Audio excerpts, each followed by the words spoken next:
За стрессийг бид нар хэрхэн таних вэ? За бидний хамгийн сайн мэддэг нэгэн жишээг та бүхэндээ хэлж өгье. За мэлхийг бид нар барьж аваад халуун усанд хийвэл мэлхий шууд автоматар үсрээд гарчна. Яагаад гэвэл халуун усыг мэлхий энэ аюул гэдгийг мэдэж байгаа учраас үсэрч гарна. Харин мэлхийг хүйтэн усан дотор байгаад аажмаар усыг халаавал мэлхий тэнд тав тухыг мэдэрч улам өөрийнх нь температур усны температурыг даган халсаар байгаад эцэст нь мэлхийнд ямар ч гарцгүй болдог. Энэ жишээг бид нар бүгд сонсож мэдэж байдаг. Гэхдээ хүн яг үүн шиг стрессийг бид нар бага зүйл, жижиг зүйл гэж явсаар тэр айдас, дарамт, сандрал, түгшиллийг бид нар нэмснээр байгаад бидний бие сэтгэл болон бие махбодод өөрчлөлт гардаг байх нэ. Учир нь олон хүмүүс би стресстэж байгаагаа анзааралгүй л явдаг. За би сүүлэн жоохон ядарч байна уу?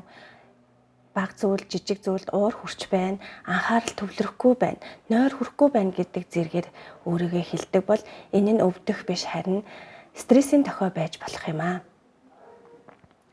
Тэгвэл бид нар стрессийг хэрхэн таньж мэдэх вэ гэхээр бие махбодын шинж тэмдэг стресс хамгийн түрүүнд бие махбодод мэдрэгддэг байна. Жишээлбэл толгоо өвдөх, хүзөөмөр хөшөх, хурдан зүрх цохилох, булчин чангарах, нойр гүйдэх, байнга ядрах зэрэг тохиолддог байх нэ. Сэтгэл хөдлөлийн шинж тэмдэг нь та амархан уурладаг болсон уу? Байнга түгшиж гин үү? Бага жижиг зүйлд санаа зовж байна уу? Өмнө нь сайхан санагддаг байсан, таныг баярлуулдаг байсан зүйлүүдээс та зүхтах, тийм сонирхолгүй болж байна уу?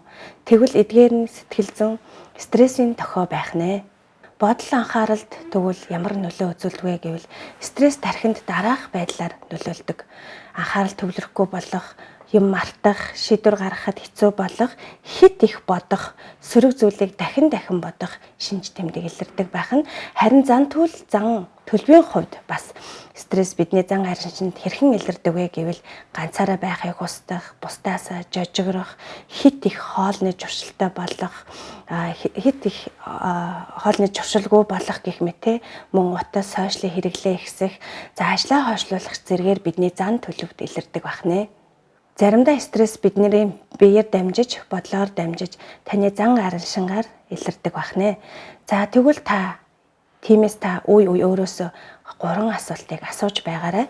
Би яг юу мэдэрч байна вэ? Миний бие юу болж байна вэ? Сүүлийн үед би өөрчлөгдсөн үү, үгүй юу гэдгээ та өөрөөсөө байнга асуудаг байгаарай. За тэгвэл би өмнөх хичээл дээр стресс гэж юу вэ? Түүнийг удирдах талаар, за өнөөдрийн стрессийг хэрхэн таньж мэдэх вэ талаар бид нэр ярилцлаа. Харин би маш энгийнээр та бүхэндээ стресс хэрвээ та мэдэрч байвал, танд стрессийн тохио илэрч байвал та түүнийг хэрхэх талаар нэг жишээ болгон үзүүлье. За надад нэг шаар байна. За энэ шаарыг хөдөлөө бүгдээр өөрсдөө гэж бодъё. За энэ шаар би өглөө босоод ажил руугаа машиндаа бариад гарсан. За зам маш их түгжрэлтэй байна. За үүнээс болоод надад ажлаасаа хоцрох шалтгаан үүсэж байгаа учраас би стресстэж эхэлж байна.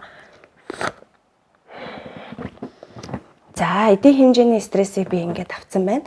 За ингээд зам түгжрээтэй байснаас болоод би ажилд орж ирээд үйлчлүүлэгчтэй уулзах байсан цагаасаа хоцорч за ингээд би миний стресстэй улам нэмэгдэж байна. За энэ стрессээ би тээсэрл байна. За ингээд би өдөр магадгүй цайндаа гарах үедээ гадаа явж адил гадаа цас бороо ихтэй байгаа учраас за халтраад унчлаа. За энэ үед яг вэ миний хамаг зүйл стресс бүр улам ихсэж стрессийн түвшин минь улам нэмэгдсээр байна.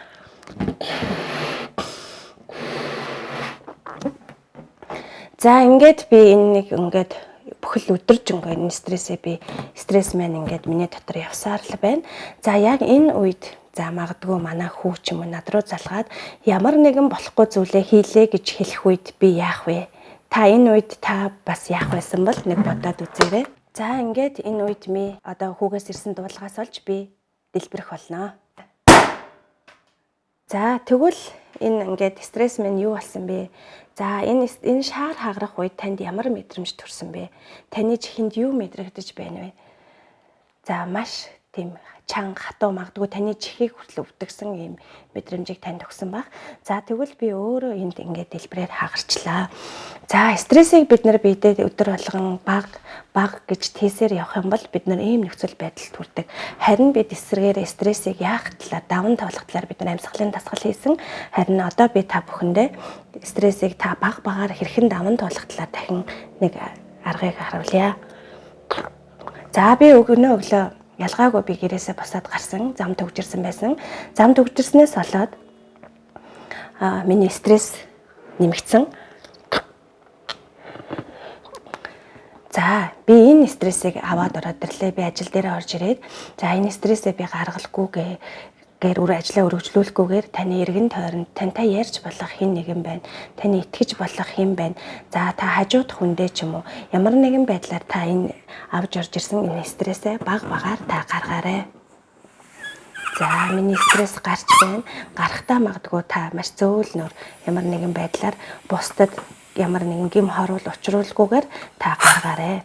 За мэдээж ирэг нь ингээ багасаад юм болно. Гэвч дахиад би нөгөө нэг үйлчлүүлэгчтэйгээ уулзах тийм ээ. За гарч яваад би халтарч унах тэр болгонд миний стресс дахиад нэмэгдэнэ.